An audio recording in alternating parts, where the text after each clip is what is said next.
అది నేను చెప్పలేను. నేను వెళ్ళాను, 4-5 సార్లు చూశాను. అది అది చాలా సాడ్ న్యూస్. ఇప్పుడు చంద్రబాబు నాయుడు గారు ముఖ్యమంత్రి, మనం గౌరవించాలి. పాలసీలు ఏమైనా ఫెయిల్ అయినా, వరదల్లో ఫెయిల్ అయ్యారు. అలాగని జగన్మోహన్ రెడ్డి గారు వెళ్ళి ఆయన ఇల్లు మూసిపోతుంటే ఆయన ఇల్లు కాపాడుకోవడానికి వరదలను వదిలేశారు. ఇలాంటి పిచ్చి పిచ్చి కామెంట్లు చేస్తే ఉన్న క్రెడిబిలిటీ ఏమైనా ఉంటుందా? వాళ్ళ మంత్రులే తిట్టారు ఆయన్ని, మాజీ మంత్రులు అందరూ. ఒక స్టేట్మెంట్ చేసినప్పుడు ఇర్రాషనల్ స్టేట్మెంట్స్ ఇవ్వకూడదు. చంద్రబాబు నాయుడు గారు ఇల్లు కాపాడుకోవడానికి వరదలన్నీ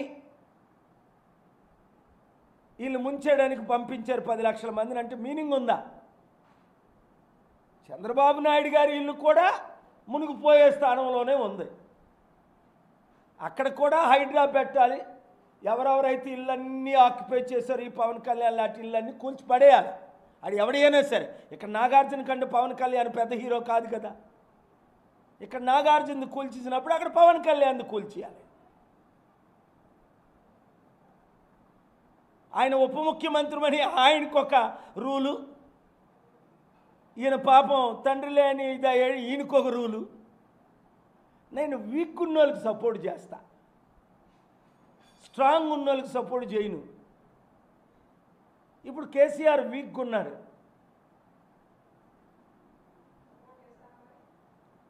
తప్పకుండానా వాళ్ళు వస్తున్నారు, కలుస్తున్నారు, ఇంకా వస్తే ఇంకా సపోర్ట్ చేయాలి. వాళ్ళు కాపాడిందే దేవుడు నా ద్వారా, లేకపోతే ఎప్పుడో బీజేపీలో మర్జ్ అయిపోను.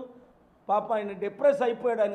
ఆయన హాస్పిటల్లో ఉంటుండగా పిలవకుండా నేను వెళ్ళి ప్రేయర్ చేసి, ప్రభువా ఈయన కాపాడు, ఈయన క్షమించు అని నేను ఎక్కడ, అందులో ఆయన హెల్తీ మనిషి కాదు, వీక్, టుక్కని గుండె అయిపోద్దని భయంతో వెళ్ళి ఆ గుండెని కొంచెం ఆక్కుంటూ ప్రేయర్ చేసి ఆయిల్ రాసి, నా ప్రేయర్స్కి ఎన్ని స్వస్థతలు. ఈ పరేడ్ గ్రౌండ్స్, జిమ్ఖానా గ్రౌండ్స్లో 10-20 లక్షల మంది, నైజీరియాలో 70 లక్షల మంది, ముంబై చెన్నైలో 20 లక్షల మంది ఎందుకు వస్తారు నా ప్రేయర్స్కి?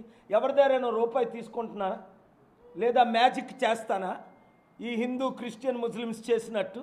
I pray in the name of lord Jesus Christ and people get healed. It's a proven fact. But I don't convert one Hindu to Muslim or Muslim to Christian.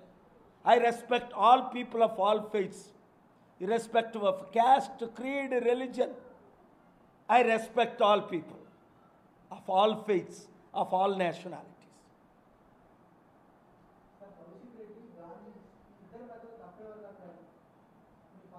వాళ్ళిద్దరు ఎవరో నాకు తెలీదు. నేనేం స్టేట్మెంట్ ఇస్తాను?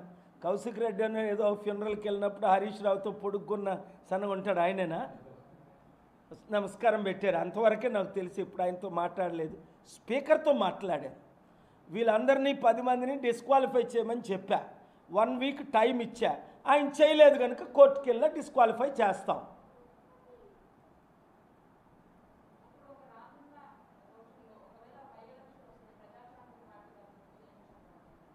ఇప్పుడు చూస్తారు కదా, బ్యాలెట్ పేపర్లతో ఎలక్షన్ జరిగితే విజయం మందే. మొన్న జూలై 11న మల్లురావి గారు ఇదే ఆఫీసులో చెప్పారు పుట్టినరోజును. తమ్ముడు అంటాను, వయసులో ఆయన నాకన్నా పెద్ద అయినా, చెప్పండి సార్ మనకి ఎన్ని ఓట్లు ఉన్నాయి మీ నియోజకవర్గంలో? ఓట్ల గురించి అయితే 40-50% సార్. మీకు మంచి పేరు మాత్రం అబౌవ్ 90%.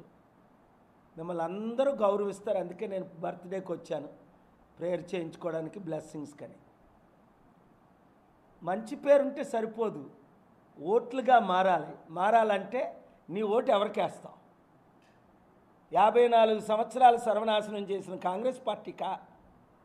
15 సంవత్సరాలు ఫెయిల్ అయిన బీజేపీ పార్టీకా? 10 సంవత్సరాలు వెళ్ళిన కేసీఆర్ కుటుంబ పార్టీకా? ప్రపంచాన్ని శాసించి అభివృద్ధి చేసి పల్లెకొచ్చి మన రాష్ట్రాలు కాపాడదామన్న కేఏ పాల్కా, ప్రజాశాంతి పార్టీకా? అంతే. మీరు ఒక్కొక్కరు 100 మందికి చెప్తే అయిపోయిందే. నాకేంటి, ప్రపంచంలో డబ్బు ఎక్కువైపోయింది, మొత్తం పంపు పెట్టి ప్రతి నియోజకవర్గంలో కంపెనీలు కడదా నా చేతులు కట్టేశారు, కాళ్ళు కట్టేశారు. అది ఎనీవే, మీరు లైవ్లు ఇచ్చిన వాళ్ళందరినీ దేవుడు దీవించుగాక, లైవ్లు ఇవ్వని వారందరినీ దేవుడు క్షమించుగాక. అతి త్వరలో వాళ్ళు లైవ్లు ఇచ్చేటట్టు దేవుడు చేయను గాక. చాలా టైం